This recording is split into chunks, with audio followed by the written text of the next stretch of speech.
Great. Thank you, Radhika Chichi. So welcome everybody. My name is Shweta Parmar. For those of you who don't know, it's wonderful to see some familiar faces and amazing to see so many more unfamiliar faces.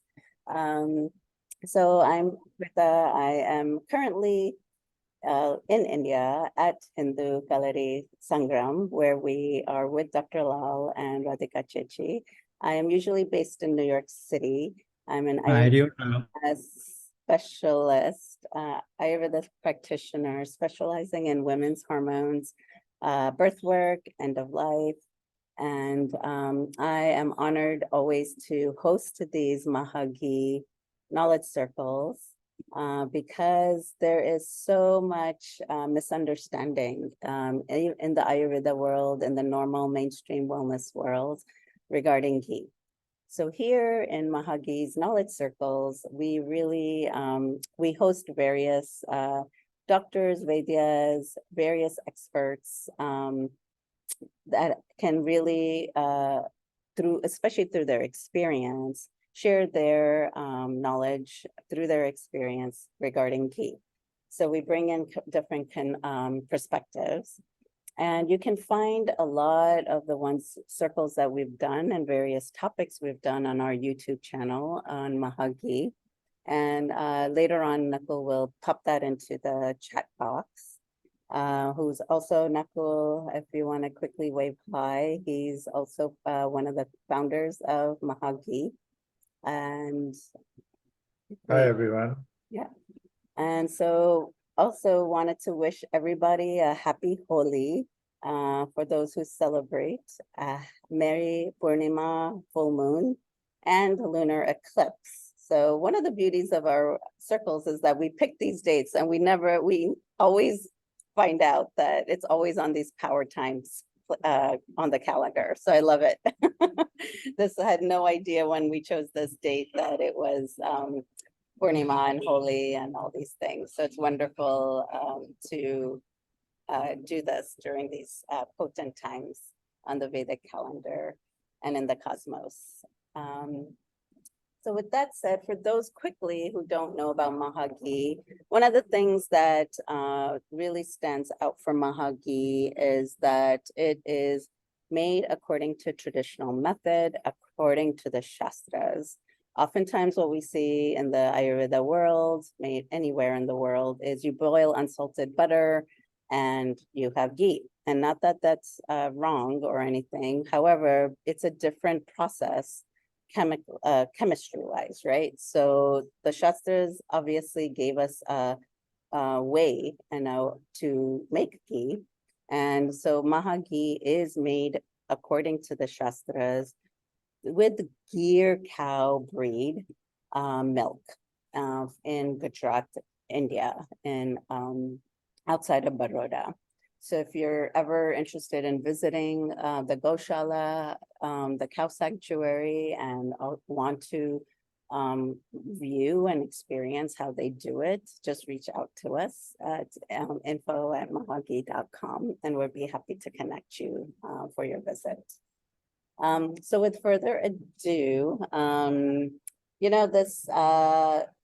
this circle was inspired actually for my own personal experience because I recently had a knee injury, which is why I was just finishing a yatra in Maharashtra, various samadhi sites, and it's my first physical injury.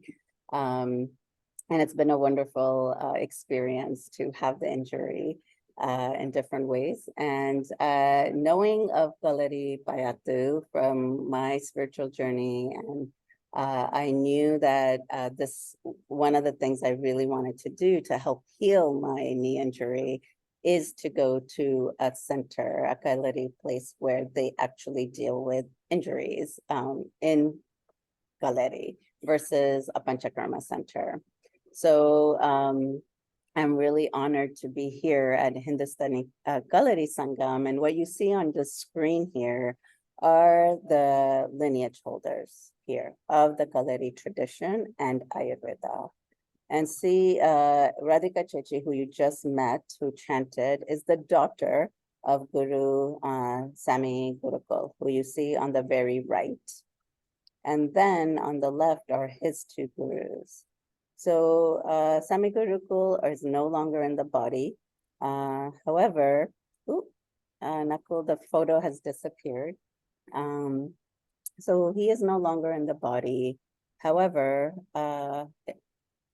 the tradition, the family keeps the tradition going, continuing. So we'll be learning more about Hindustan Kalari Sangam a little bit later on, but we wanted to pay homage. Oftentimes our ancestors and gurus are forgotten, and this lineage is amazingly alive here through his formulations. So the clinic that Dr. Lal here works here, and his clinic is housed here at Hindustan Kalari Sangam. So there's a lot more to say, but I want to let's dive in to today's session, which, as you all know, is musculoskeletal healing according to Ayurveda.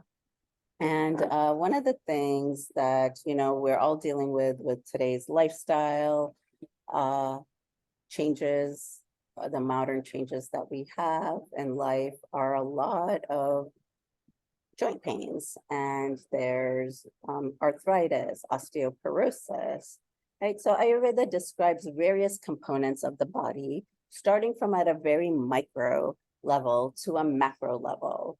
And musculoskeleton components are macroscopic or gross structures, which include the bones, the muscles, the cartilage, the tendons, ligaments, joints, and other connective tissues that support and bind tissues and organs together. And so today's focus that Dr. Lal is going to kick us off with, because this is his expertise, is focused on what can Ayurveda do, you know, when it comes to various ailments and diseases and disorders and injuries. Because oftentimes in allopathy, what we get is take that steroid injection, right? Has anybody had that experience? It's take steroid or get surgery done. And those are usually kind of the two options, or painkillers. And so here at Sangam, there's a lot of other things that happens, and a lot of other Ayurveda centers. So Dr. Lal will focus his talk on that. And the other big important piece is in Ayurveda, we have something called gunas.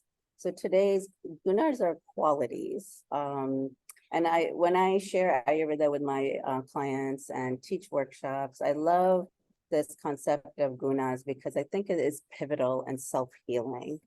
They call it adjective thinking. And so if you can understand a lot of these gunas, you know, the basic 10 pairs or even 8 pairs, you can apply the law of opposites in Ayurveda and help yourself of what thoughts you put in, what food you put in, what people you surround with, the qualities of them. So it's not being stuck to a personality or a noun or a food, but depending on the season, depending on your state, emotional or mental state, you can really connect with the adjectives of that person, the food, etc.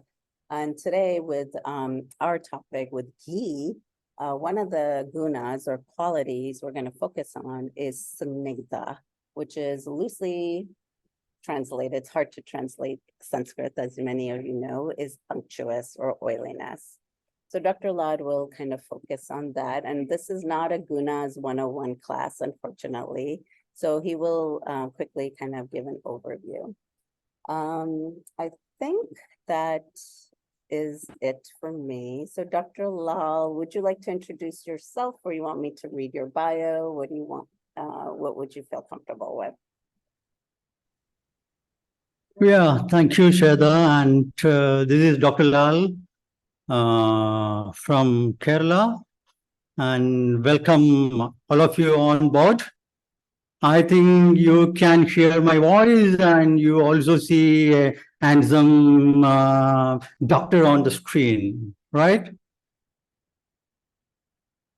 Yeah. So you can stop eating the apple. If the doctor is handsome, you can stop eating the apple, right? So here we are with a very specific topic where Shweta was bringing up. So interesting, and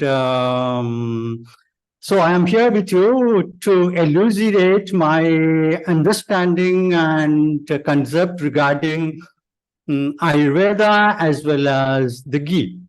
Let's begin. Hope all you are had your seatbelt done, and let me share the screen.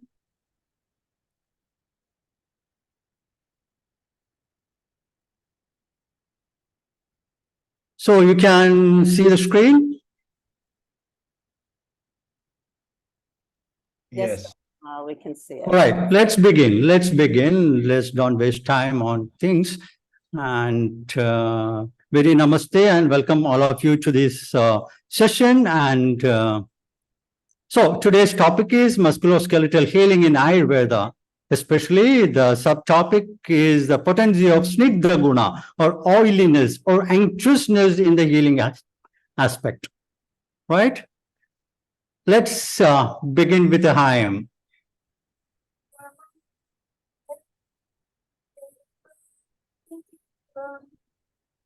And Dr. Lal, I think you're going to have to increase your volume a little bit.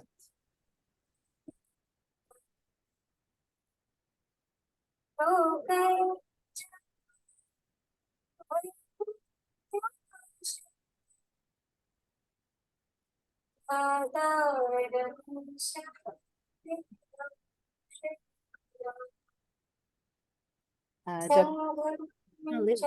Coming through clear. We are that you are sharing.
So let's begin with some basics, some basic understanding about Ayurveda. So Ayu plus Veda is Ayurveda. So we know that Ayu means life and Veda is a scientific resources from the Indian subcontinent. Okay, let's see what is life as per Ayurvedic understanding. So you can find that we all find that the understanding life begin like this. There is a sperm and ovum later turn into a zygote and giving rise to a living organisms. That is a common understanding everywhere. Ayurveda also agree with the same thing, but Ayurveda add one of the other thing into this particular phenomenon where the Atma gets in. So everybody must know that when sperm and ovum unite to form a zygote, that particular moment an Atma also enters. There is where the life begins.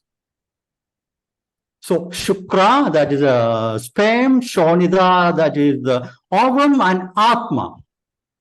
So there is a union of three principles to form a life. So for Ayurveda or any other Indian knowledge resources, this is very important to know that the presence of Atma in a living organism, despite of human and animal or plant origin, there is Atma, there is a soul.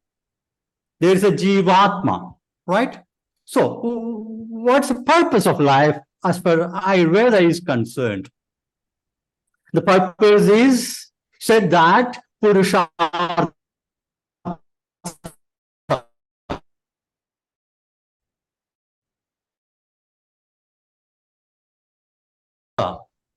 Okay, starting from and going towards the moksha path.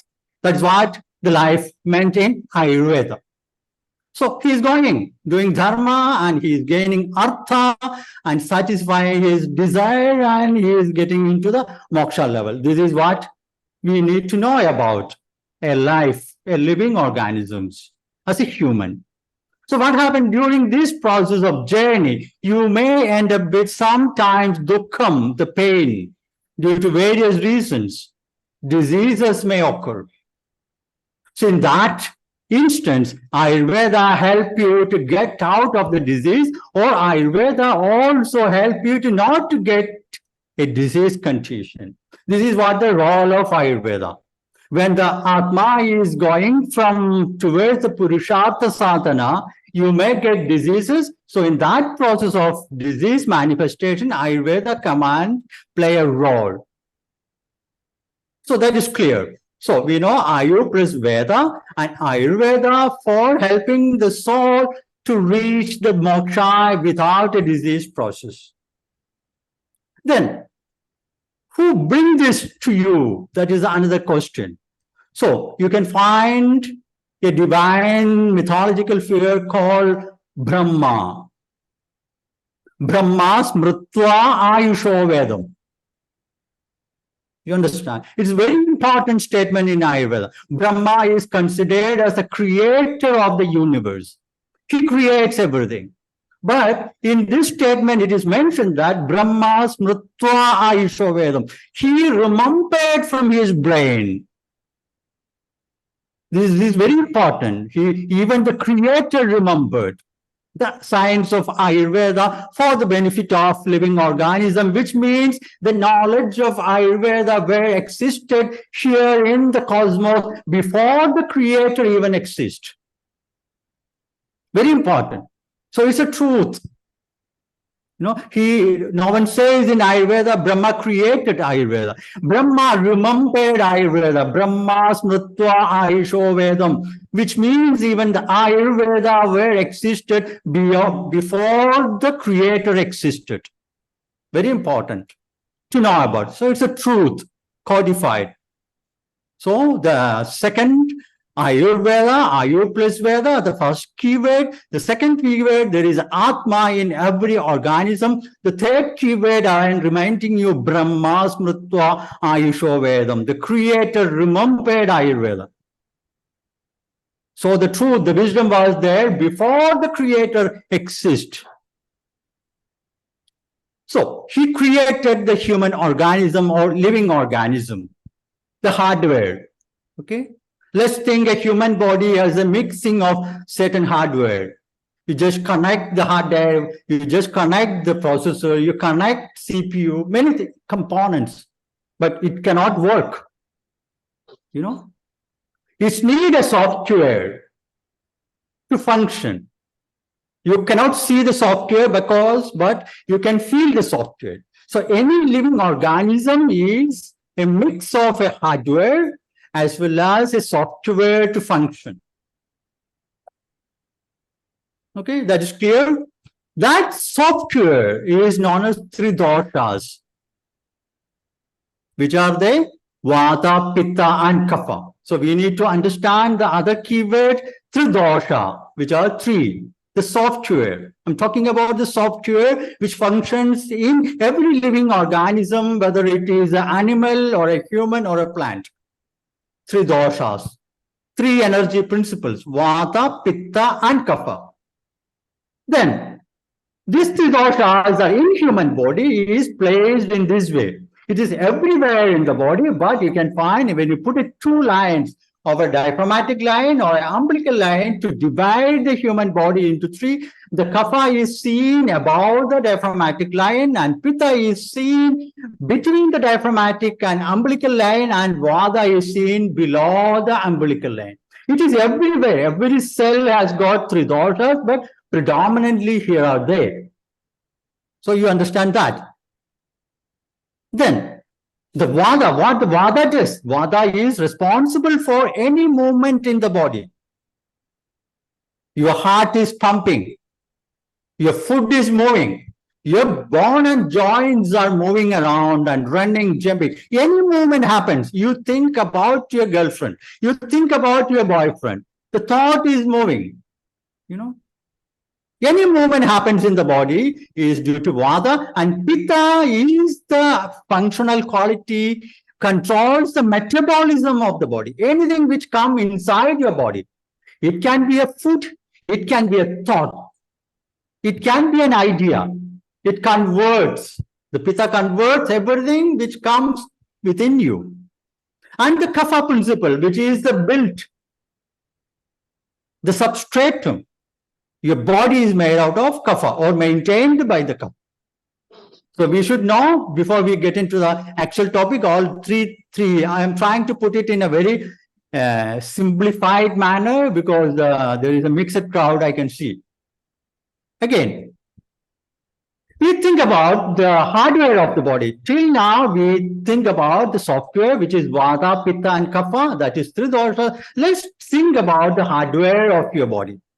The hardware essentially come from or maintained from the food which you are eating on the left side, getting converted into a digestive metabolism by the thing called Jadharakni, Agni concept in Ayurveda. There is a fire principle in your body, which convert the food which is coming inside your body to the 7 tissue elements, starting from Rasa, Rakta, Mamsa, Medasti, Shukrani, Dadava. There is 7 tissue elements, which your bone and joints, everything is involved in it. I'm not getting into the details. While converting, there is also the waste product disposal also happening. Essentially, the 3 waste products, the malas, that is the stools and the urine and the sweat. Here, I want to tell you one important thing, that the sweat is a body waste. We need to promote and make any understanding about the sweat has to be get out of your body. You know, we are finding a lot of ways how to resist and arrest the sweat, which is the major cause of many diseases, especially the diabetes in the body. The kledam, Ayurveda say the kleda of the body accumulated in the system turn into the diabetic mellitus. So we know, now we know that the software is by 3 doshas, and the hardware is by the 7 tissue elements. When these 2 guys are functioning in a very rhythmic, good manner, you experience a very wellness.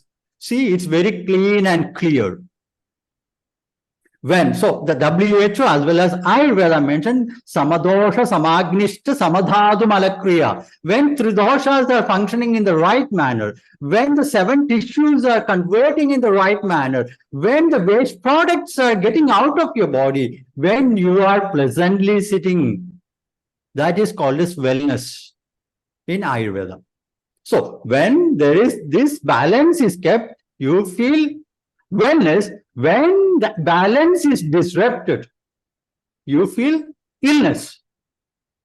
No, which is the cause is the 3 doshas, 3 elements, 3 energy principles are triggered by unhealthy habit and food. You find a disruption in the balance, which is known as illness. So this basic everyone should know before we get into any Ayurvedic understanding, discussions, or whatever it is. Then I am just transcending to another concept. You just think about this concept. Don't get confused with it. There is a concept in Ayurveda called ojas. You know, my translation is not very smooth because we are having very limited time. But think that now you have Ayurveda, Atma, you have 3 doshas, the keyword everyone must understand and remember. Sapta dhatu, 7 tissues. Another principle I am coming with the keyword ojas. Rasadinam shukrandanam dhadunam yat param tad ojaha. Which means the all essence of your body is ojas. The true, clear and essence of a living organism is known as Ojaha. Kalu Ojaha Tadeva Balam Ityuchade. That is the strength of your body. Ojas is the strength. If you lose ojas, you will be getting disease and you are tired. You will be, if the ojas is going. You might have heard this word ojas everywhere, used to denote the goodness. So think and remember the word ojas, the essence, the healthy essence of the entire living organism is ojas. Okay, now you remember the concept of ojas. It's a very big topic. I just wanted to give you an introduction. Ojas, the vital nectar of the life. According to Ayurveda, ojas is the essence present in every dhatu. Okay, every tissue there is ojas. Sorry. So it's a big paragraph, but just try to understand ojas is your essence. You can Google it and you get a lot of information. It's a vital nectar of life. Okay, I am just again jumping into a main topic. So now you know that three doshas, saptadhadus, ojas, atma, and Ayurveda and Brahma. These are the keywords you have to remember till the end of this session. I'm getting into the topic straight away. Let's talk about the divine holy cow, which is mentioned in Indian script like Kamadhenu. You know, Kamadhenu, who is really capable of fulfilling all your desires, because all the millions of goddesses are present in the cow's body. You see a cow, it means that you see the entire god of the Hindu mythology. That's why the cow is protected. That's how cow is cherished. That's how cow is so important in the Indian context. Now, I just give you a base why the cow is Kamadhenu. It is also called Surabhi. The other name is Gayatri, which is a synonym of the sun. You know, so cow protects the living organism by various means. So just remember that we are talking about Kamadhenu today. The cow, the holy cow. Every god, all the gods said in the Indian mythology and scriptures, you have in the cow. Okay, just have that idea in mind. Dr. So, Lal, before yes, you please. move forward, I think it'd be good to just pause a little bit here now because Yeah. there's a few Shall we pause now? there's a few questions regarding ojas. I can take the question right now in between. Yeah, One of please. the questions for ojas related to ojas is how is ojas different to prana? And the other question is how, okay, yeah, that one. How is See. ojas different than prana? See, the concept of prana is the ideology related chiefly to the yogic principles. Okay, that is the one important thing. Ayurveda has got the prana as one of the subsidiary of Vata dosha. Prana, Udana, Apana, Samana, and Apana. There are 5 Vata doshas. Vata energy, prana is one among. Ayurveda understand prana in a very different concept. And prana you mentioned in this now today, right now, is the prana of yogic principle. Okay, let's come to ojas, and ojas is considered as the essence. I told about the 7 tissues come out of or supported by the food which you are eating, converted by the fire, the agni in the body, and it's converted into 7 tissue. In every 7 tissue, there is a very true essence. So the collective essence of all the 7 tissues mentioned in Ayurveda is called as ojas. So you say that when there is a good ojas in the body, which means all the 7 tissues are formed in the right way and the true essence of everything happening within the body is in the rightly present, which means bela. That is why the ojas is considered as the bela, strength of the body. So it's an end product of the conversion. You eat a food which is converted into 7 tissues, and the essence of the true essence of 7 tissue is ojas. So in Ayurveda, ojas and prana is different. Prana is a very small concept of yogic philosophy. Yeah, that is the answer. Okay, great. Thank you. We can move on. And just for time's sake, it's so for everyone, we are gonna be going, usually these circles are anywhere from 45 minutes to an hour, but today we are probably going to be going a Yeah, little. yeah. We are getting into the topic directly. I think this is the base is very important. And it's for me to start begin, I see the mixed crowd. So Kamadhenu, yeah, Kamadhenu is, this is what the divinity of the Kamadhenu as we are going to talk about. So you need to now remember about the Ojas Kamadhenu. What is all about this? So let's talk about the milk, the direct thing which we get from the cow is the milk. Then Ayurveda, it is mentioned there is 8 milk varieties. Aviga, Aja, Go, Mahisha, Ustra, Hastini, Ekashafa, and Nari Dukta. So the next milk Vigrdi, Kshira Vigrdi, is the curd. In Ayurveda, there is different kind of curd preparation is mentioned, which is Manda, Swadu, Swadamla, Amla. This is all, I'm just getting you aware that it's a very complex subject in Ayurveda. Starting from the milk, and we are getting into dati, and see, there's many kind of dati vikritis. Different kind of curd proportions are mentioned in Ayurveda, considering the fact that adapting the animal milk into the human body.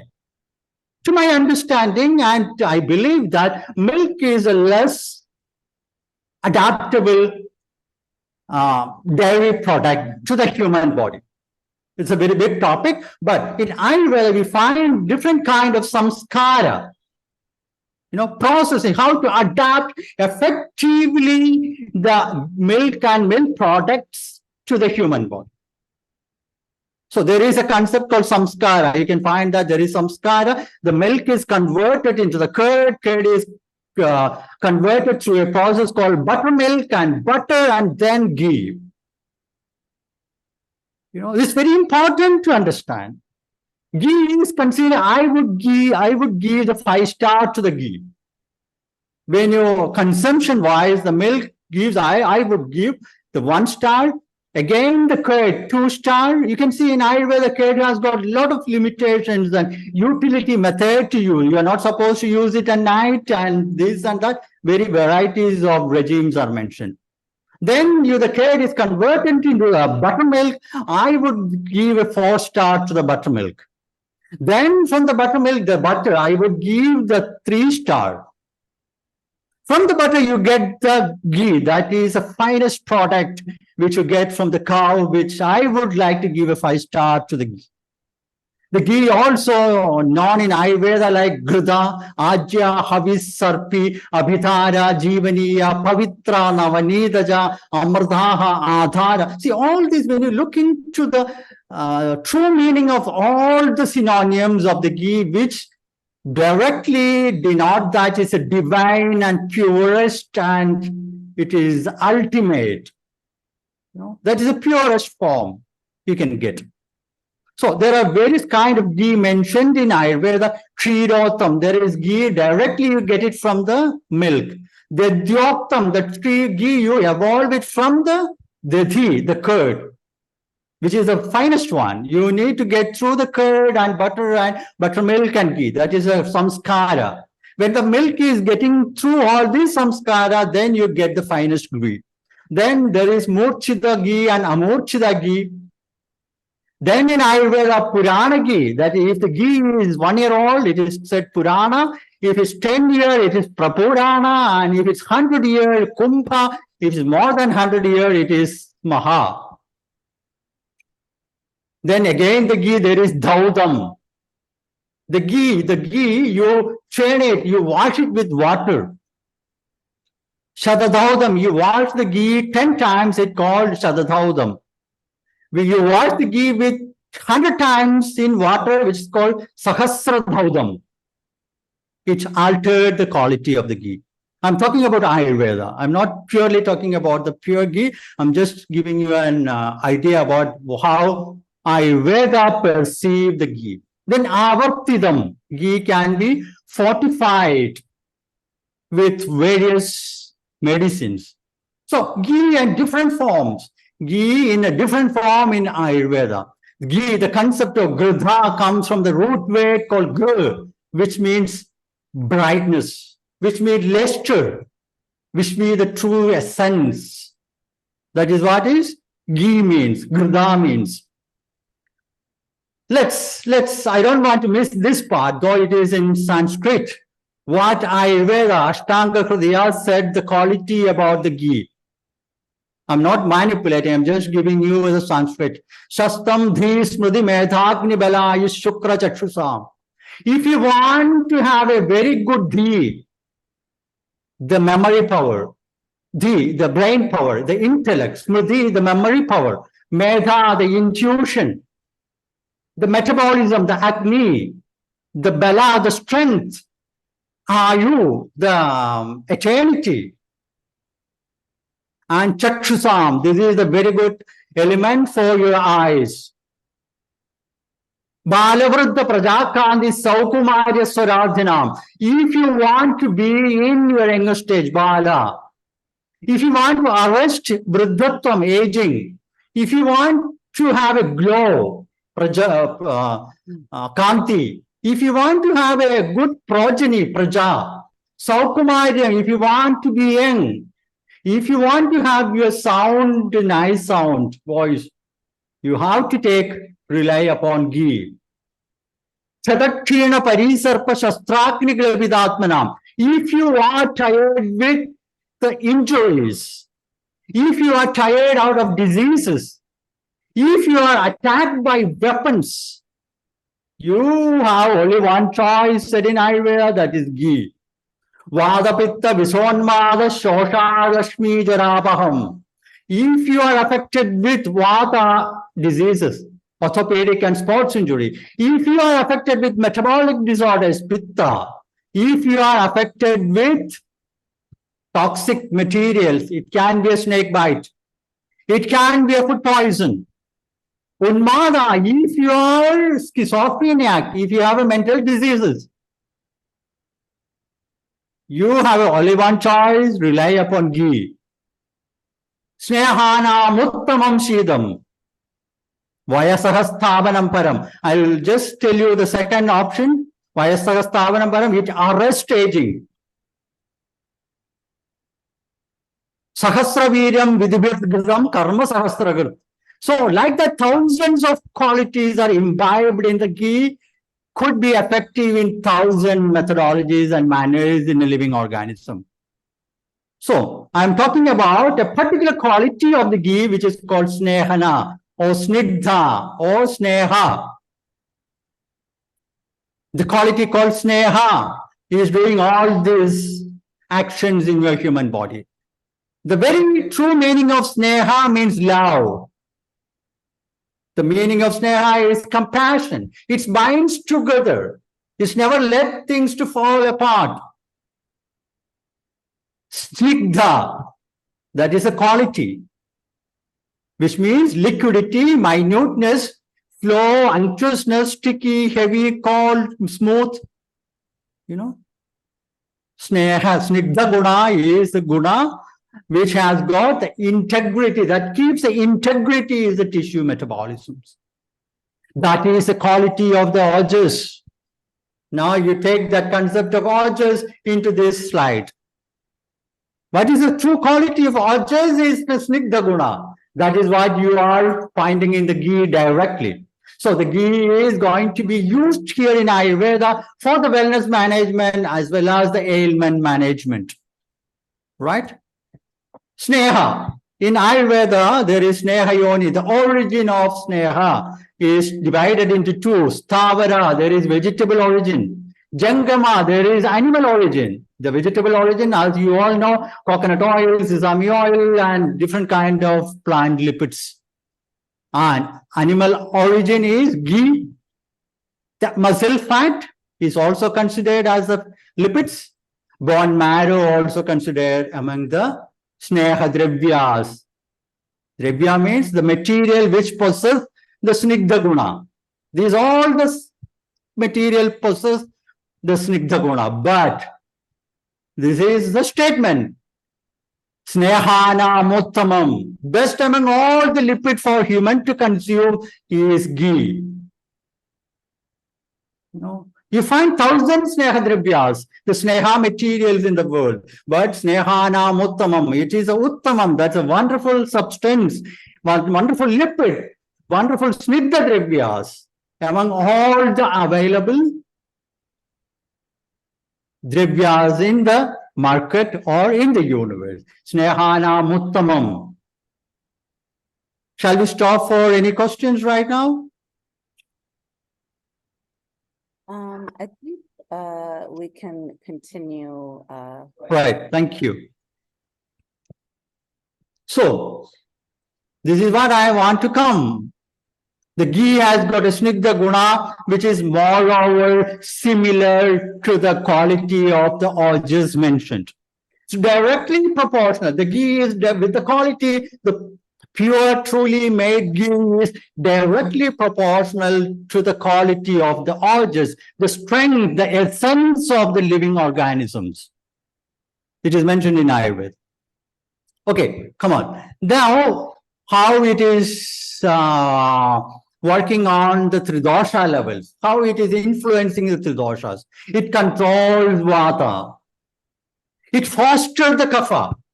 It stabilizes the pitta. The vada is for the movement aspect. It's controlled due to various reasons of our behavior, food, our activities. The vada can aggravate in your body. You think about what is happening in Russia. Your vada get aggravated. You watch a horror movie, your vada get aggravated. So there are 1,000 reasons mentioned for vada aggravation. So the vada, the ghee controls the aggravation of vata. And it fosters the kapha. It adds to the build. It fostering the tissues of your body. It controls, stabilize the pitta. If the fire element in your body too much, it burns the healthy tissues. If the fire element is less in your body, it's never convert your things coming into your body into proper way. So it stabilizes. Ghee has got a quality to control vata, to foster kapha, and to stabilize pitta in your body. So it's functioning wonderfully in your living organism. Let's come to today's topic. That is a musculoskeletal integrity. So you find that there are a lot of images of a joint. A joint functions, you can imagine joint functions in various ways. It's needed lubrications. It's needed, you can find there is articular cartilages, which has got a quality to perform. There is a synovial fluid within. There is a fat. There is a fat mechanism. There is a muscles. So the vata controls the movement aspect of your body, the joint. The kapha, so vata, kapha, pitta, the functioning quality of a joint, musculoskeletal part of your body are controlled in this order. Vata is more involved, the middle is kapha and the pitta. We can debate on this, I'm just simplifying it. Anyone can debate on this topic. So you find that there is a joint which needs all these three constituents. The vata has to be very perfect. If the vata is increased in your body, you started having degeneration in the body.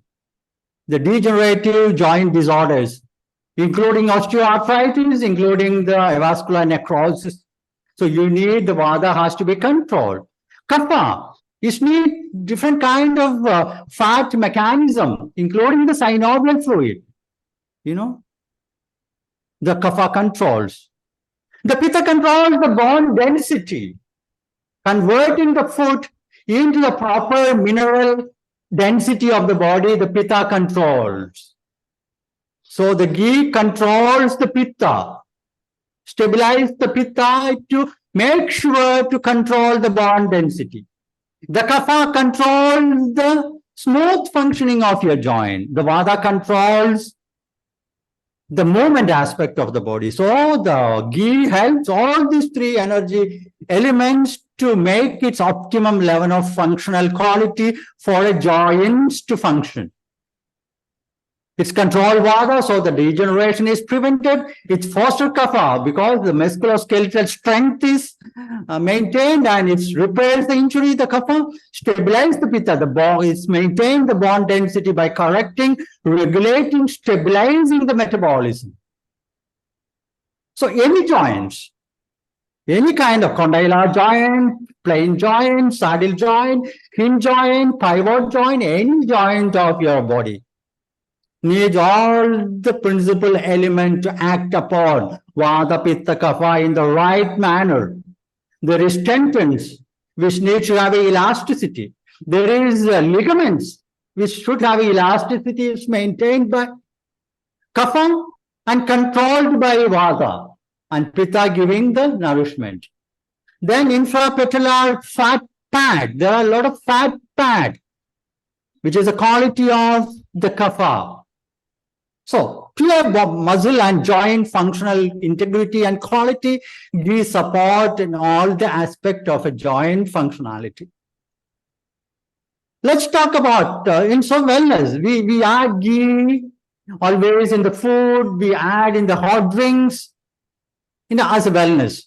But we make sure that we have to serve it hot.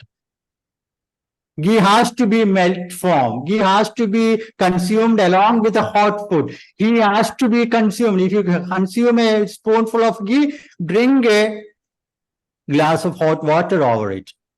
It is also used in the eye, because ghee is very good for the eye. It is used in the nasal root. In COVID times, we were having a lot of activities regarding this. And it's also applied in the feet to ensure there is direct connection with your brain and the feet through eyes, and it's control that mechanisms. So I'm just giving you some of the usage of the ghee in the wellness management. And it has to, the caution here is to serve hot. It has to be in a hot manner, in a melted manner. Coming to the etiological factors of bone and joint diseases, you can find that there is etiological factors, the reason, dietetic factors, behavioral factors, external factors, mental factors, seasonal factors, and other causes make and bone and joint diseases, where the vata is getting aggravated, pitta is getting turbulated, kapha is getting decreased. I am getting into that slide. Due to dietetic factors, behavioral factors, external factors, like an accident or a hit or a fall, mental factors, if you are stressed, you feel a joint problem, seasonal, according to the climate, season, age, when you progress in the age, you get osteoarthritis, other causes, leading to all this kind of pathogenesis. It's quite a little bit of more to the Ayurvedic people, but still I just want to share the screen.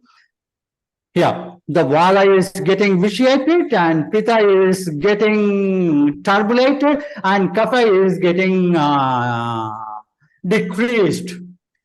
In general, this is what is happening in all acute or chronic and degenerative bone and joint diseases. Just reminder, the vata is increased, kapha is getting decreased, and pitta is unstable.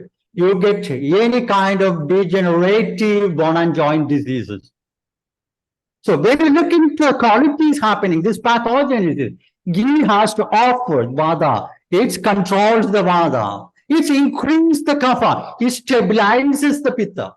This is how the ghee plays a pivot role in managing the acute and chronic degenerative or newly formed diseases, even the sports injuries. If the sports injuries you're having is not getting healed, you can find that there is vata increase, there is kapha decrease, and you can see the pitta is in a turbulence. Sometimes there is good appetite, there is problem in the digestion, So the ghee ensures all these things, controls vata, fosters kapha, and regulate pitta. Okay, so this is what we have the same slide before. It controls, foster, and stabilize, and bring back to the natural functional quality of a diseased joint, as well as it protects the functional quality of a healthy joint. So in the sports medicine, ghee is one of the main important things to foster your performance, to control your injury to happen, to stabilize the metabolism. You know, apart from the common usage, ghee is, but in Ayurveda, we fortify the ghee with a lot of herbs, and even the plain pure ghee has got the most important element to play the role for a sports person. There is nothing else in this world I could suggest than a ghee. It improves the testosterone. You can find praja. There is a word used in the Sanskrit thing. I say the praja kandi, which means if you want to have a good progeny, which means it's working on your testosterone levels, hormonal levels, to have an optimum functional qualities. You don't need to go for the injections. Anyway, so it controls the vata, fosters the kapha, stabilize the pitta. By these three means, ghee, I can explain it in the 1,000 hours, but this is a basic concept when you consider ghee in the diet. So one of the other quality of the ghee, very important quality of the ghee, is called yoga vahi. Only the few drugs or elements or material in Ayurveda has this quality of yoga vahi. Yoga vahi is a concept that the one that accelerate and accommodate the property of others without changing their own property. How beautiful it is. Ghee has got a quality. You add anything to the ghee preserves its own quality, but it accommodates. That is the Snigdha guna, sneha, you know, the love, the compassion, the integrity. You know, it's accommodate. You add ashwagandha to the ghee, it accommodates the quality of ashwagandha into the ghee, and it won't change its own quality. You take brahmi into the ghee, it's never changed the quality of the ghee, but it accommodates. That is why in Ayurveda, the principal treatment methodology is end in the ghee. After ghee, you don't have any choice. You start with decoction, you start with any other medicine, you have to end your prescription by prescribing the ghee. Maybe at the first point, you'll not be able to prescribe the ghee because you need to have a very good digestion to absorb and facilitate and digest the ghee. So we give some kind of medicine to correct the digestive fire, then we end up with ghee. After ghee, there is no medicine in Ayurveda. So all the diseases, starting from the fever, infertility, mental diseases, infertility, skin diseases, asthma, any diseases, you have a medicated ghee. You may not be able to prescribe the ghee at first glance, but as an Ayurvedic physician, at least my goal is how to apply a ghee into your body. There may be various initial problems which we keep correcting it and getting into the ghee level. So Dr. Lal, Yeah, I can take the question. This is what I want to know. I want to say in nutshell about the ghee, ghee in Ayurveda. Yeah, I can take the question about all these topics. I believe you have more slides, but I think this is a good time to pause because there's a Yeah. few questions about meniscus tears. So can ghee help? Can you say a little bit more about the nature of meniscus tears because it's quite common, and how can they actually be healed in Ayurveda or with the use of ghee? Yeah, meniscus tear can be completely healed in Ayurveda. When you say tear, you need to coincidence with the concept of Ayurveda vrana. It's a wound. It's an injury. You see that slide which I saw, there is the ultimate medicine for the wound healing is ghee. whether it is an injury to the meniscus or it is an injury to a labrum of your glenoid cavity of your shoulder joint, whether it is a non-healing venous ulcer, or whether it is a diabetic foot, whether it is ulcerative colitis, all this come under a particular terminology called vrana. A chronic wound is called dushta vrana, and acute wound is called shuddha vrana, and the ghee is the ultimate remedy to the healing. So along with, I would say, the treatment modality of the meniscus tear, the 65% of the concept belongs to ghee. I don't say 100% because you need a rest, you need certain other kind of bandaging practices, but ghee plays 65% of the role, including the internal use as well as the external use. 65%. So that is more than 50, more than half.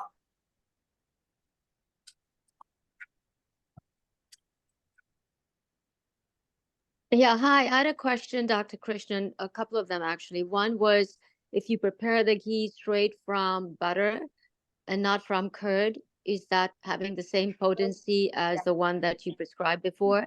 And Correct. second is ghee okay for people who have high LDL levels? Thank you. Dr. Lal, we're just gonna Yes.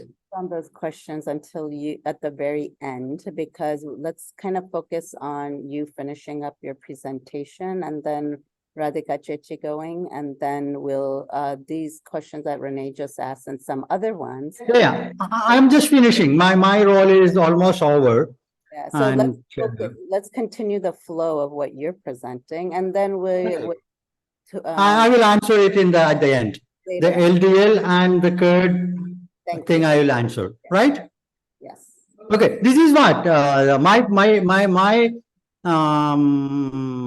role in today's presentation is about 2 hours, and this is what about ghee I would like to share, and this is a very big topic, and this is how it is. And please have your questions towards the end of the session. I'll be very happy to take the questions, and this is, I am just ending the session. I'm giving the mic to Radhika, my wife, and you maybe hear about a story about the barking dog and the biting dog, you know. And now it's a turn of the biting dog, you know. The barking dog is moving out and the biting dog is coming out. I would like to give you a video shared, but I think today we won't be able to share it about this barking, about this biting dog, and because some kind of issues related with the format. But again, I am just hand over to the mic to Radhika. After a few slides, I will join back, and please ready with your questions. I always like women and questions in my life. Okay, right.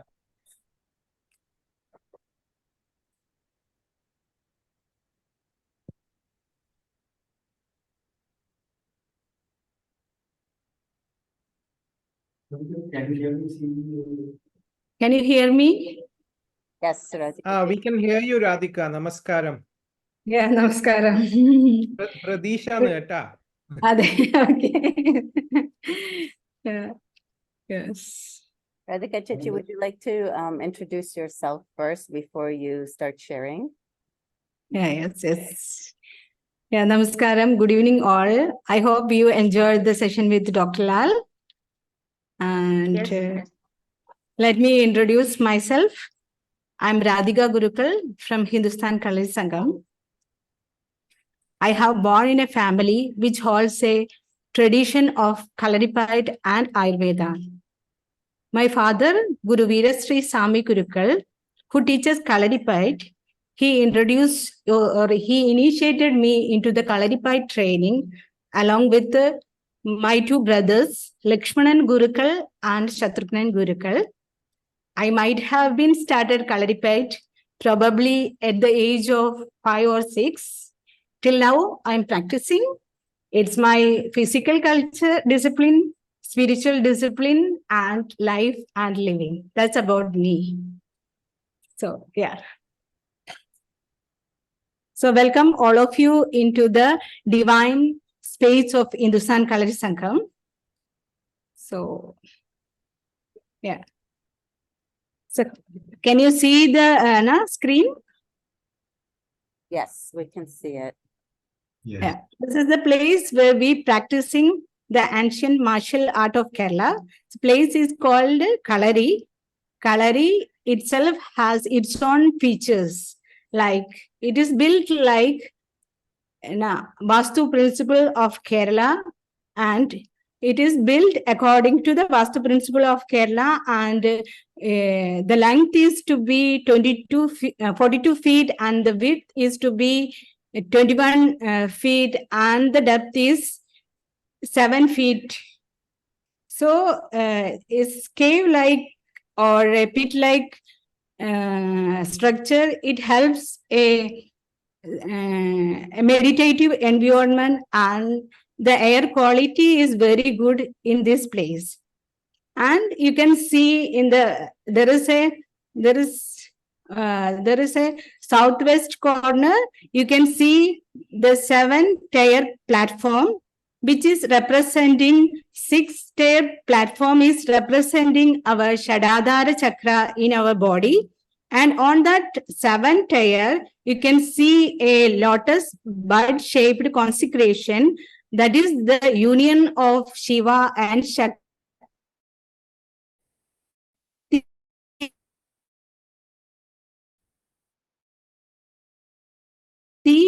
in Indian philosophy. That's about the place.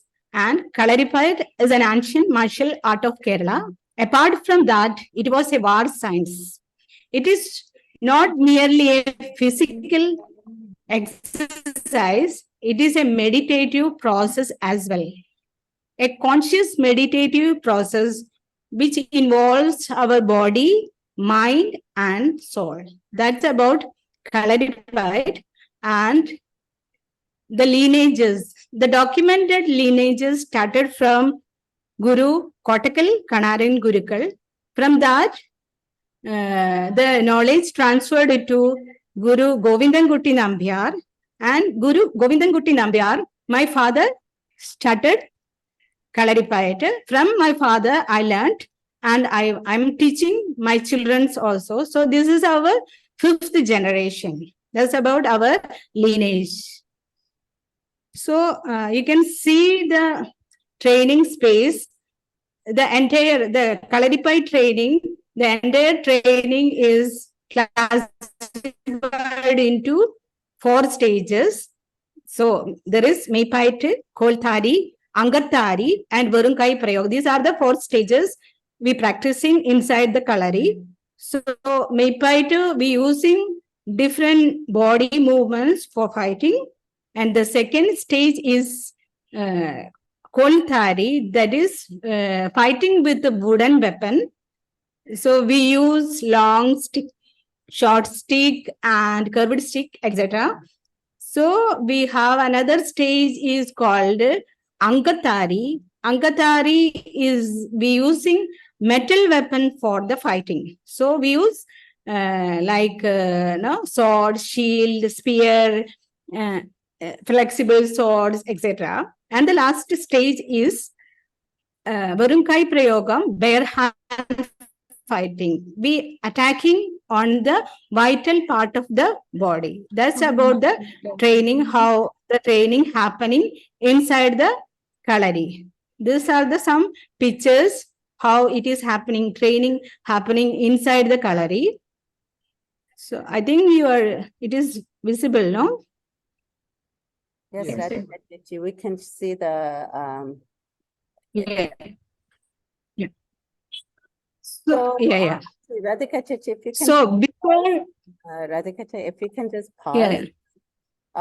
We're gonna give everyone a nice, beautiful treat of because we're gonna actually take you into the temple. And so, Dr. Lal, if you Uh-huh. in the Yeah, camera, yes. So right now we see you. Yes, yes, But if you can spin it around. yes, yes. Don't see your face. Dr. Lal, can you hear me?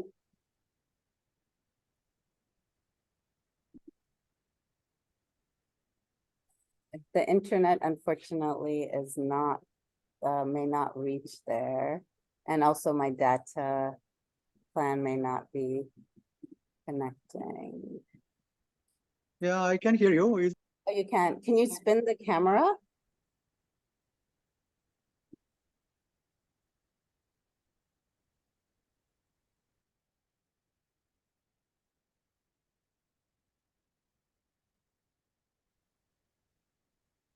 Can you spin the camera?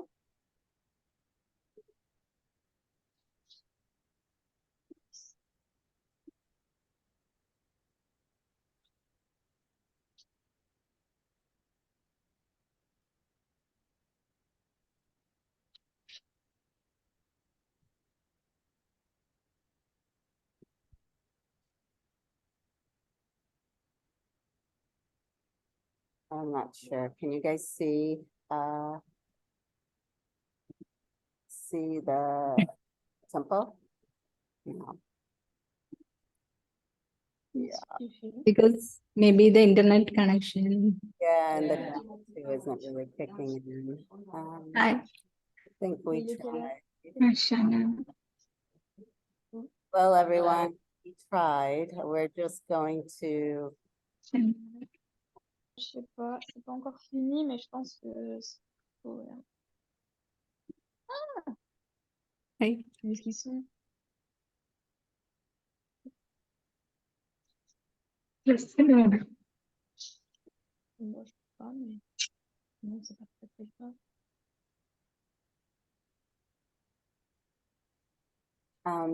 Dr. Lal, if you can hear me, I think the camera and you're muted. So unfortunately, we can't see or hear you. Yeah, now.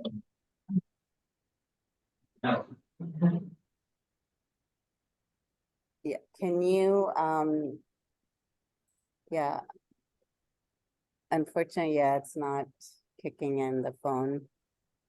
It's okay, everyone. Sorry. I don't want to take up too much of our time with this, but we tried. Well, you guys will just have to come and visit in person to be in the temple instead. So, okay, Yes. sorry. If you can continue now. Yes. Addition. Then we have a practice called Kalarippayat. So before getting into the training program, we asked the student to apply oil all over the body. That traditionally we use the Kalarippayat. So it consists of ghee, sesame oil, castor oil, and some herbs from Ayurveda. It helps to strengthen the body, and when it cures the injuries happen during Kalarippayat training, and also it impacts the flexibility. That is about Kalarippayat. Then we have like diet preparation. So in next aspect is the Kalari, we having diet regime that is that we used to advise the student to carry that diet that consists of rice, lentils, coconut, and ghee. So again, ghee is the we using the ghee for the strengthen the body muscle, and also it helps to strengthen the jadarakni, the stomach fire in your body. That is about the diet. And we have a Kalari massage. In that, traditionally we have in Kalari, we have a massaging technique that is called Kalari massage. Then in Kalari massage, in generally we use the oil, Kalarippayat, and it also consists ghee and containing ghee. So in Kalari massage, like ghee is also very important in this massage. If there is any disease condition, we use another oil preparation also. That's about the massaging. And we have Kalari treatment. In Kalari treatment, there is like various orthopedic and sports injuries. When we have an bandaging techniques, in that we use a special variety of medicine with ghee for bandaging. So that's about that already Dr. Lal mentioned, and that's about 3 areas we use ghee. We use the ghee for Kalari treatment. So we using in the training. And in massaging techniques, we use the ghee, and for the treatment also we use the ghee. So that's I would like to say about the ghee in the tradition of Kalarippayat. And I would like to say ghee, the vital nectar for life. That's about the ghee in the tradition of Kalarippayat. And thank you. I just hand over the mic to Dr. Lal for the discussion or interaction or question, if you have any questions. Yeah, and Radhika Chechi will be there too. So if folks have questions for her, Yes. Yeah. they're there together. So yeah. Yeah. Mhm. So I just hand overing Well, since we're on the mic topic to of Dr. Lal. Yeah. Radhika Chechi, does anybody have any questions related to Kalarippayat that folks want to ask? Please feel free to unmute yourself. And please keep your questions succinct and brief. I have a question. It's Diane. Hi, Diane. Good to see you. Hi, sweet. Love you guys. So I'm trusting that it's when you use a medicine with the ghee for an injury, it's like a medicated ghee, like Bala Shogana is cooked in the ghee. Is that what she refers to, or a Mahad Narayan oil with the ghee? Or is it just injury specific? Normally, we use in our tradition. We have a traditional ghee preparation for the bone and joints injuries. So that our family tradition. We don't use the Narayana and all, because we have ourselves having a traditional ghee preparation for the fractures and dislocations and some kind of treatments. Yeah. Okay, thank you. Yes. Sorry.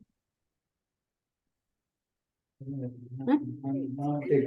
questions? So shall I take over with Dr. Lal? Let's see, any other questions? Feel free to unmute yourself. Focused on Kalari, and then we'll kind of swing back to Dr. Lal. Any other questions for Radhika? Or comments even? Doesn't just have to be questions. Radhika. Hi, Angida. I had a question related to, as a student of Kalarippayat, at what point do we also, at what point do you feel it's essential for us to understand the knowledge of Ayurveda? And because, many students come as practitioners, sometimes of the physical practice, this has been an area that I definitely feel very curious about, but I've been also myself trying to understand what is the direction to learning and understanding Ayurveda as right now doing the physical practice as well. So what would be entry points for students of the practice to begin their learning in Ayurveda as well? So normally we teach the treatment aspects after who are mastered over the Kalarippayat. So it will take long time. You have to stay with the guru. It's like around 20 or 25 years with the guru. Then the guru will start that, teaching the techniques of, the Kalari massaging and Kalari treatment. You should with the guru. That is the important things. You stay with the guru and take the class. So it's happening like that.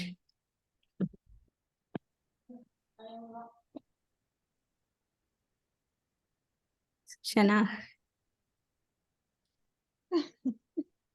Hi. Legit. So I'll hand over with Dr. Lal. Sure. Thank you, Radhika Chachi.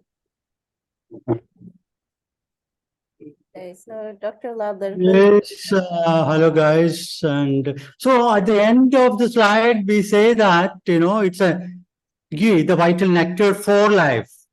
Because there is two things. One, the mythological aspect is you can find that the cow is a holy animal, holy cow, and you can find all the divine nature, divine mythological nature in the cow, and all are there in the cow, and the ghee is the purest blessing from the cow, which means it contains everything you need. It contains everything you need. It's the essence of, it's the orges of the cow.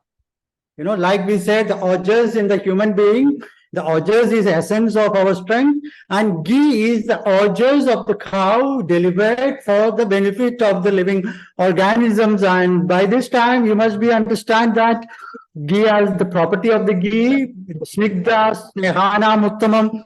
It is equal to orges, and this is how it is. And one question we were having, that the lipid profile, ghee has got nothing to do with increasing your lipid profile.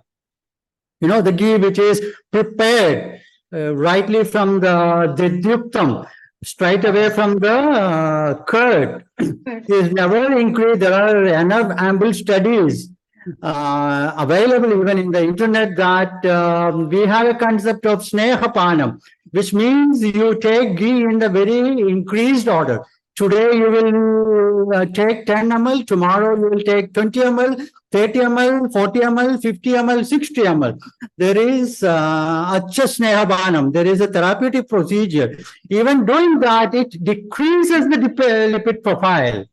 So ghee has got nothing to do with your profile, lipid profile, but all other animal fat origins really increases trouble with your hepatic functions, increases the lipid profile, and ghee acid, which is truly prepared from the curd, is very important. In Ayurveda itself, there is two kind of ghee mentioned, deductum and kshirodaktam.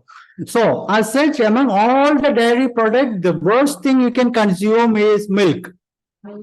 So, Ayurveda has adopted a samskara, the kind of technology, to convert the milk solid into a consumable product. That is the most important one, is the ghee. That's why I gave the 5-star. The second important thing is buttermilk.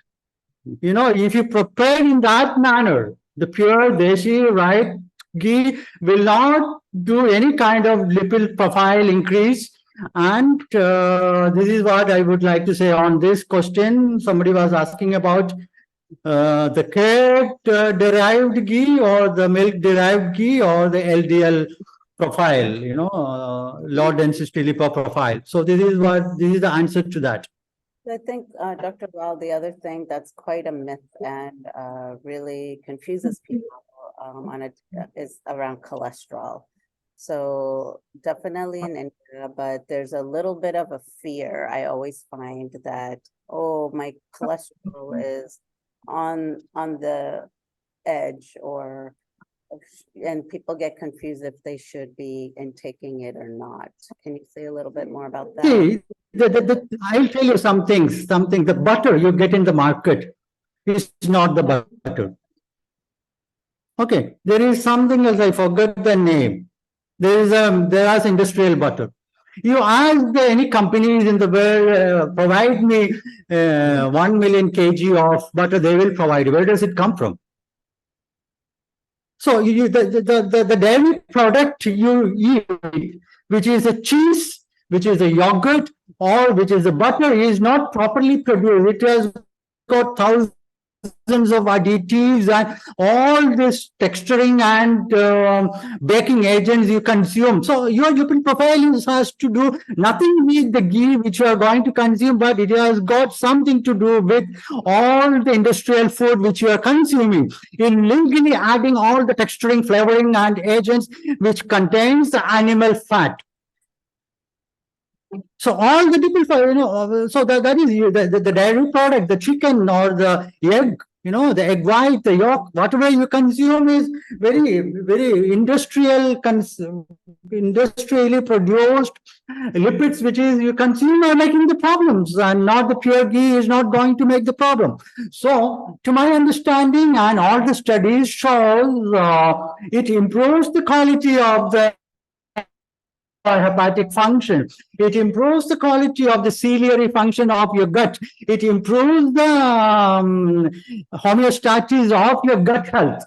And I'll tell you one thing, my teacher used to say that there are people who has got this sickness in their bed, avoiding the fat. I am not talking about the ghee, avoiding the fat, all these vegetarian or vegan, there are sort of things, people who don't take fat really getting into the dementia and brain degenerative conditions.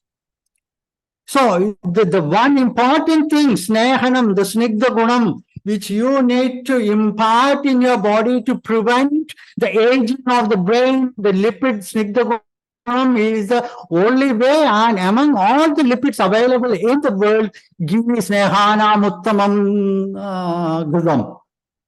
So there is two areas, I would say. All the dementia and degenerative brain disorders are due to the lack of availability of oiliness or anxiousness in the dietary habits.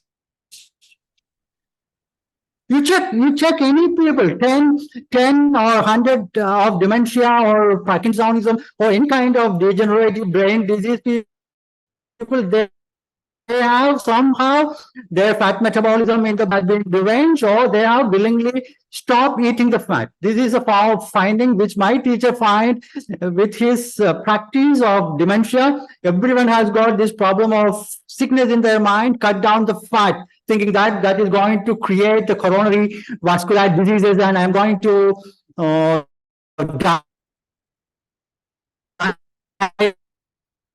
with heart diseases. People start stopping all these degenerative diseases on bone and joint. So all this lipid profile, cholesterol aspect has got nothing to do with the ghee, which is authentically, rightly prepared. That is what my comment on this topic. And we see this, right? And, Easterners not having as much as Parkinson's disease and other type of nervous system disorders versus the West, or not just West, but even in the East, that they're not integrating ghee in their diet anymore because of this quote unquote. It's not only about the ghee. You stop using the authentic native any oil seeds, like even olive oil, coconut oil. You are switching your brain into very different kind of industrial products, thinking that this is good, that is good. When you cut down the real fat lipid from your diet, your brain started shrink. No doubt. There is no doubt about it. So to consume, the point in today's topic is to consume the right lipid, snehanam uttamam ajyam or ghridam. That is what my message. Great.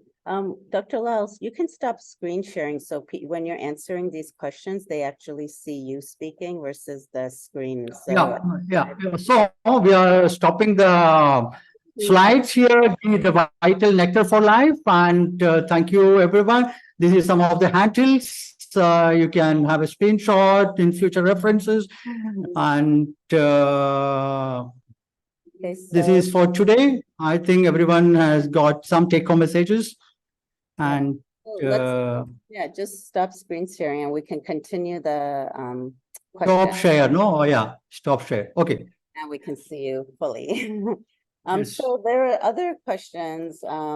Actually, Renee, you had your hand up. Why don't you unmute yourself and ask any clarifying questions you had or follow-up questions? Yeah, thank you, Shweta. Very good insight into ghee. I'm not clear, Dr. Krishna, about one thing is if I prepare the ghee from unsalted organic butter, will that be okay? Or I have to pass through the step before that is through curd? Yeah, this is one aspect. You make it from the cream or you make it from the curd.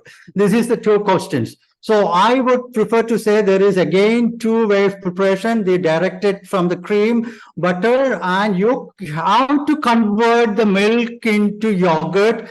And from the yogurt, you add water and strain, and you take the butter out, and from that butter you need to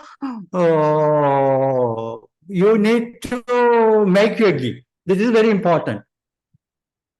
So if you don't make it that way, is it going to have an adverse effect? See, the one concept here is when you convert the milk into yogurt and yogurt into buttermilk, which means I think that concept need to be clear. You add 1:1 water, or 1:4 is the actual. You add 1:4 kind of water to the yogurt and churn it, so the butter comes. What happens? This process, what happens? The ghee or the butter possesses a quality to improve its pitta quality. If you take the ghee, butter directly without making the yogurt, what happens? The ghee is sufficiently enough to control the vata and as well as kapha. The pitta concept is getting banned. So when you convert the ghee milk into yogurt, and from yogurt into the buttermilk, and you take the butter and you convert the butter into the ghee, what happened? All the tridosha supporting quality of the ghee is much more enhanced.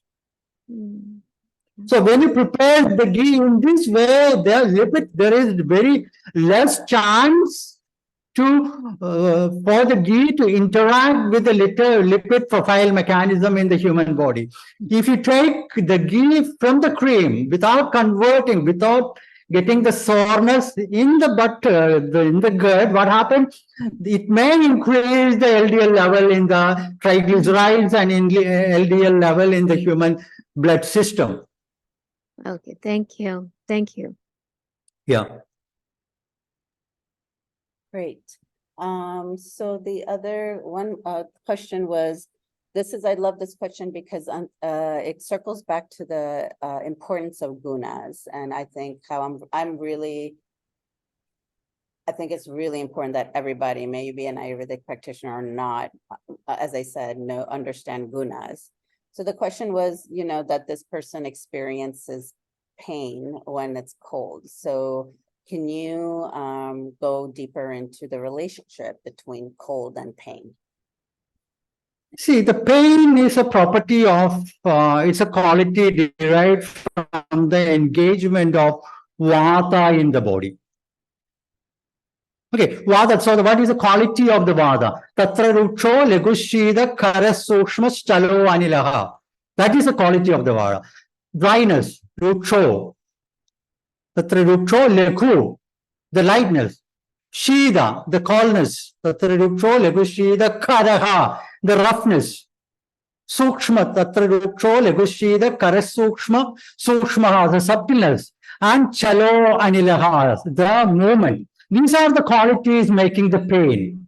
You take all the qualities, tatra ruksho, legushida, karasukshma, stalo, anilaha. Ghee possesses all the opposite quality of this quality of the vata except one. Ghida is shida and vata is also shida, coldness. But apart from this one single quality, tatra ruksho, the dryness of vata, the kapha, the ghee has got an opposite quality. Oiliness, anxiousness. Lekhu, lightness. Ghee contains heaviness, kapha. It's a heavy object. There is a lot of earth element and water element in it. Shida, of course, the vada and the ghee shares a similar quality. Shida, roughness, frictionness, of Vata. The ghee has got the opposite quality of lubricating the area. Sukshmaha, subtleness. The Vata, the ghee has got a gross form. It supports the kapha. Chalaha, the movement. It has got mandaguna.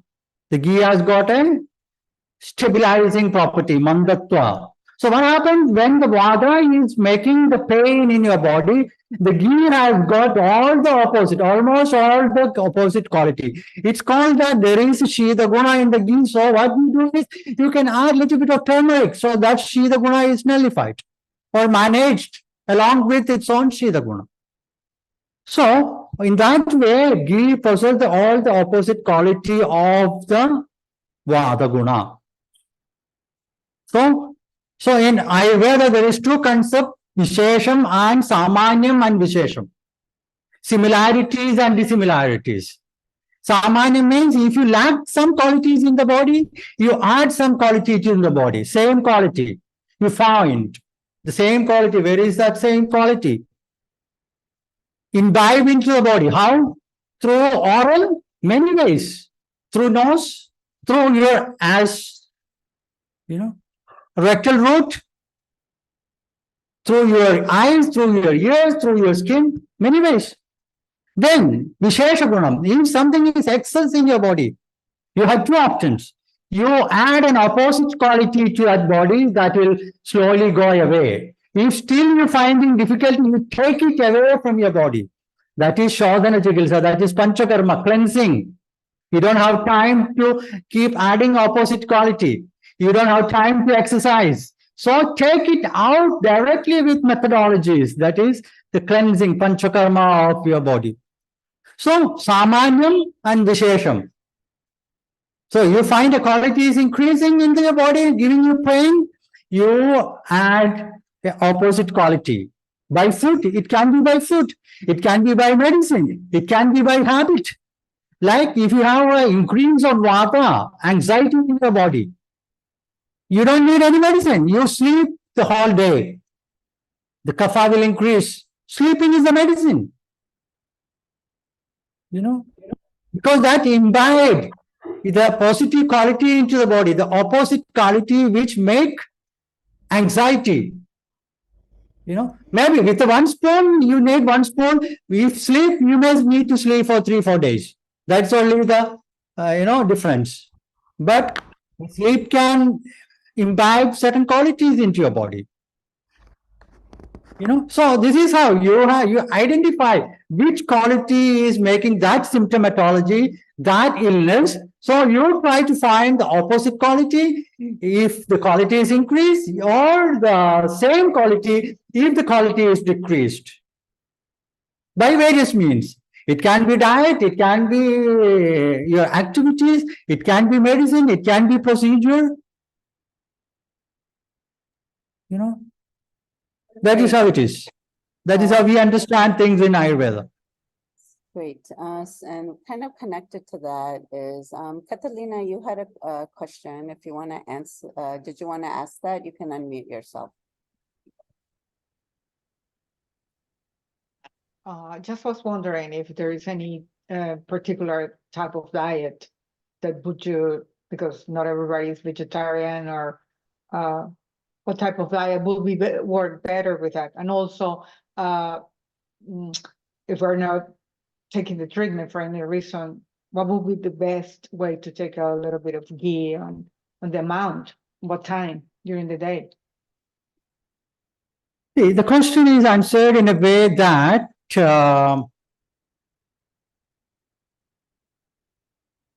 we need to understand one principal things. Whether you experience hunger. It's very important.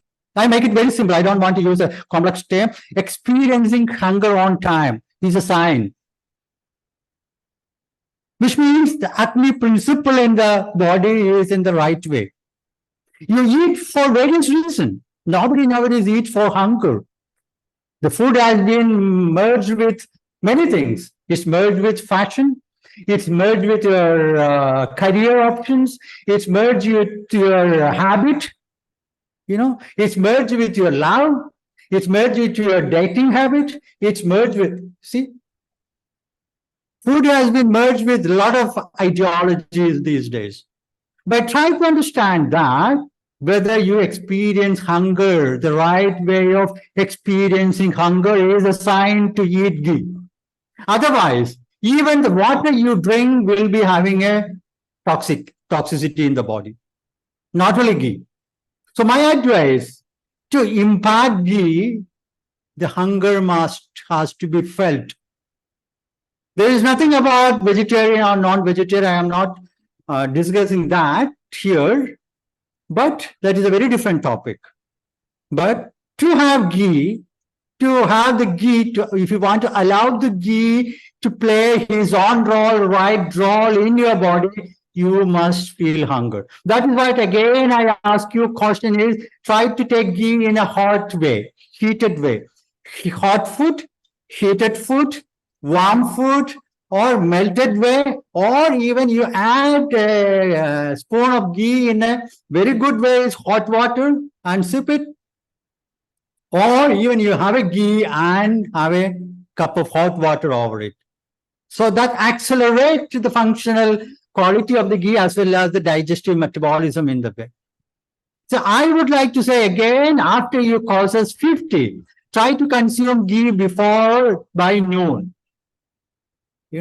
So when the sun is up, when the metabolism is bit slow. So for the breakfast, for the lunch, not for the dinner. That is one aspect. Okay, great. I hope that answers your question, Catalina. Yeah. I think Om G, you had a question. Feel free to unmute yourself. And again, please keep your questions brief and succinct. Yes. Namaste, Shwetaji and Dr. Krishna. Very good presentation. Really, in Ayurvedic way, I'm very happy that you use all these. Can you hear me? Yes, I can hear you, sir. Yeah. So I was saying that thank you, Dr. Krishna, for using the presentation, using really Ayurvedic concepts and including shlokas. It is very great style of presentation. Thank you. So in the modern world, we think that preserving the microbiome in the culture butter is the way to have a good quality ghee. Can you throw some light on the preservation of microbiome when we convert milk to the yogurt in a traditional way? See, here there is a probiotic concept. I know that they are talking about probiotic concept. There is an element in your question, the probiotic concept. But again, I would, in Ayurvedic point of way, you take, it's all derived from the milk. Again, I will tell you, milk is the most undesired cow milk among all these things to consume. In Ayurveda, the best milk is Nari, your mother's milk. Again, Stanyabhave payaschagam. The concept is, in the absence of your mother's milk, the best milk you can consume is the goat milk. Okay. Goat milk is the best milk you can consume if you want to consume milk. So, because Ayurveda has deal with all the elements of the dietary principle, the next option is yogurt. But considering the quality of the yogurt in Ayurvedic perspective, it is Ushna Gunam. The curd is not cold.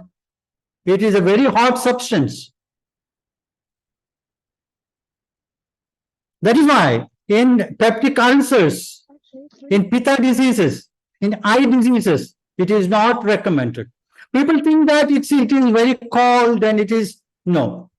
If you want to make the yogurt into the cold nature Shida Gunam, you need to convert into the buttermilk, 1:4. The microbiome, the gut microbiome, the second brain, if you want to preserve the the bacteria culture within the gut, the best thing I would recommend is buttermilk.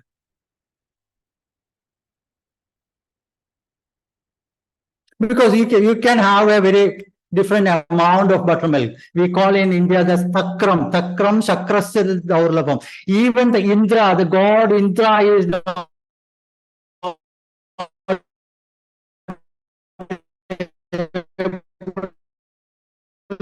to get the takra.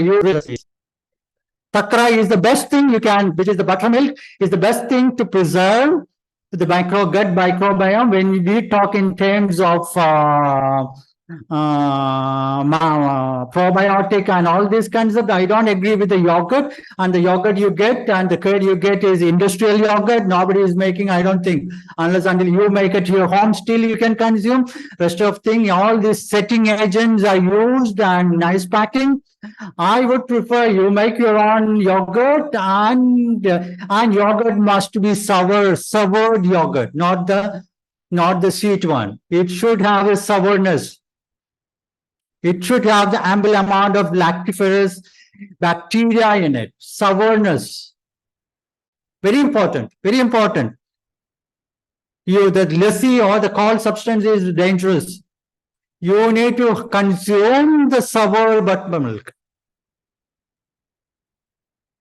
Then the next option is ghee. So to me, if you ask me dairy products, I would recommend only two substances, the buttermilk and the ghee. We can debate on this, but with experience, with the understanding of Ayurveda, with my teachers' teachings, the buttermilk is the best thing. Next is ghee or otherwise,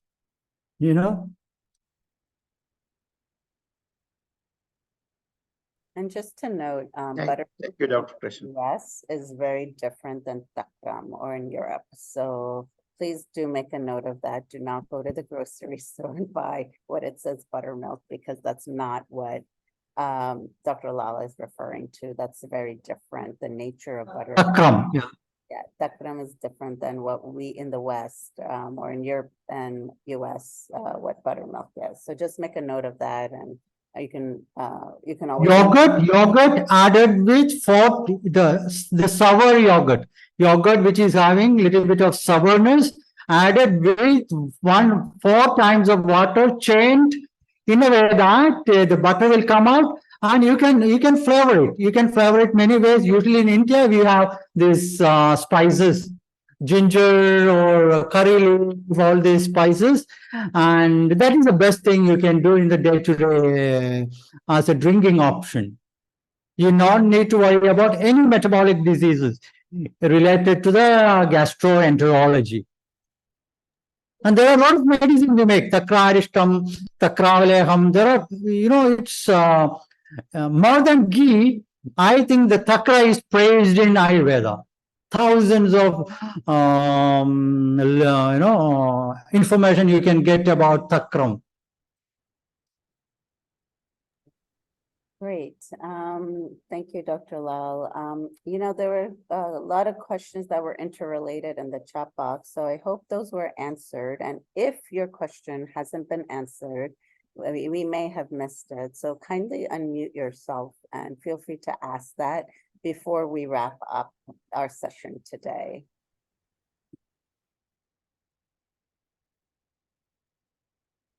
Sounds like all the questions were covered, Dr. Lal. So thank you so much to Dr. Lal and Radhika Chechi for sharing your knowledge and wisdom here today. We hope here at Mahaghi that your questions, you're leaving today's session with a different way of thinking, and most importantly, implementing a recommendation or two into your life, because knowledge can stay in the head, but if you don't apply it, you won't see any changes in your life. And of course, feel free to email info@mahaghi.com with any questions that you may have.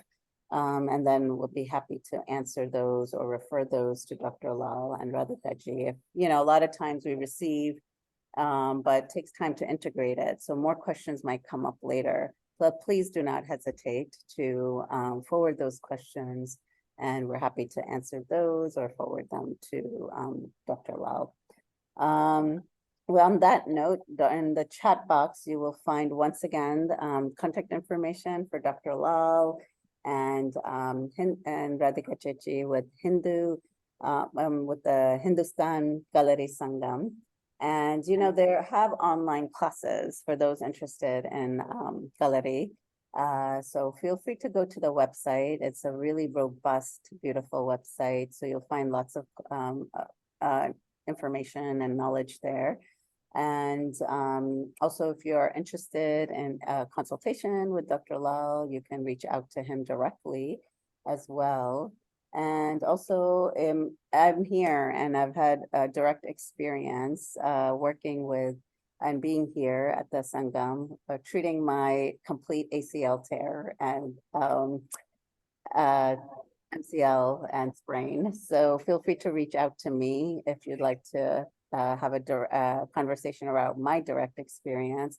And if you are a woman dealing with hormonal imbalances or just need support in any way, feel free to reach out to me as well. And my information is in the chat box as well.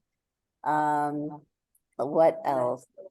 Ghee, we have a couple of other circles coming up in the next few months. So just stay tuned to our handles, Ghee, on Instagram and Facebook, as well as our newsletter. So if you have registered, you're here, we have your email address, so you will be added to the newsletter to receive it. And if you don't want the newsletter, we totally respect that. Feel free to unsubscribe yourself as well.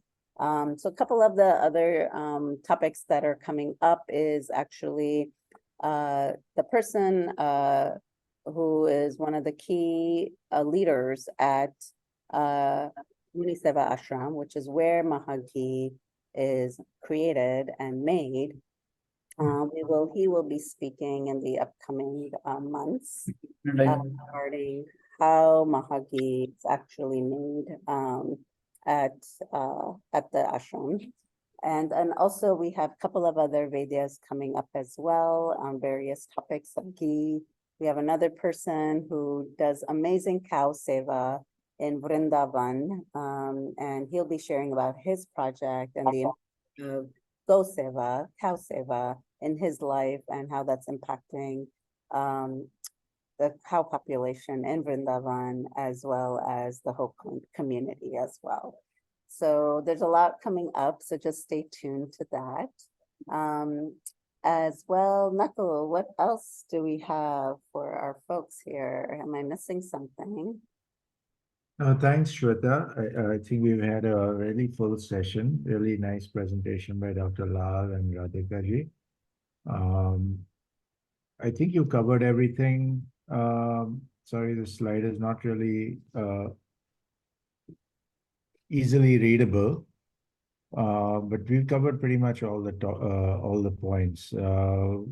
We don't have a date yet for the next knowledge circle, but we'll post that soon. The presenter is likely to be Dr. Vikram Bhai from the Muniseva Ashram, where we source the ghee from. Really, this program is much more than about the physical ghee that we're importing from India, from this ashram. It's really about the subtler ghee that we'd like to share through these circles. And on that note, the ghee is now exclusively, the physical ghee is exclusively available through our affiliates in the US.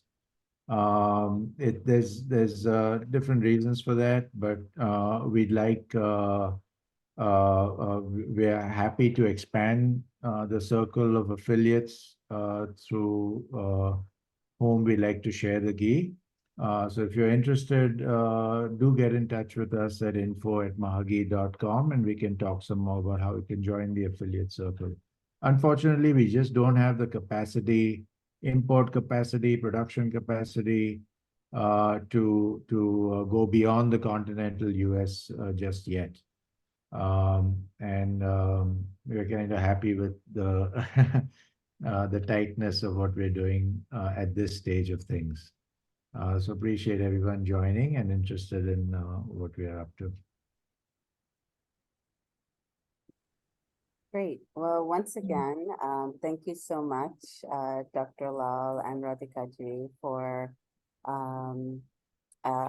your sharing. And thank you to you all for attending, because that's why we create these circles, is to serve you all and expand your life and live your highest potential in this lifetime. So I hope this was, as Ghee nourishes, it really nourishes your heart, your life, and your life path. May you be on a spiritual path or not. With that said, good night, good morning, good afternoon, wherever you are in the world. And namaste to everyone. Thank you all. And Thank you very much. It has been a wonderful presentation. Yeah, thank you.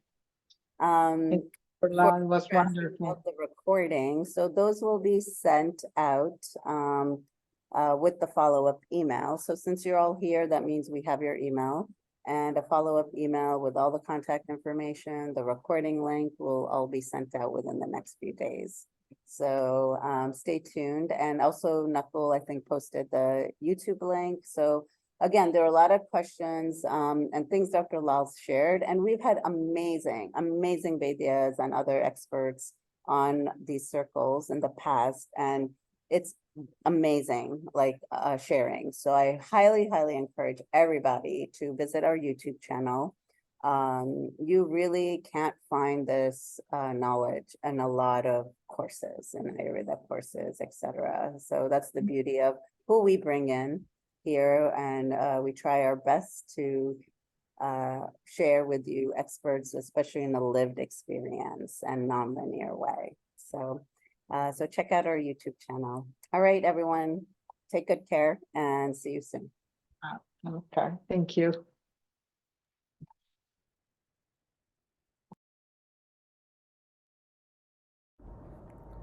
Thank you.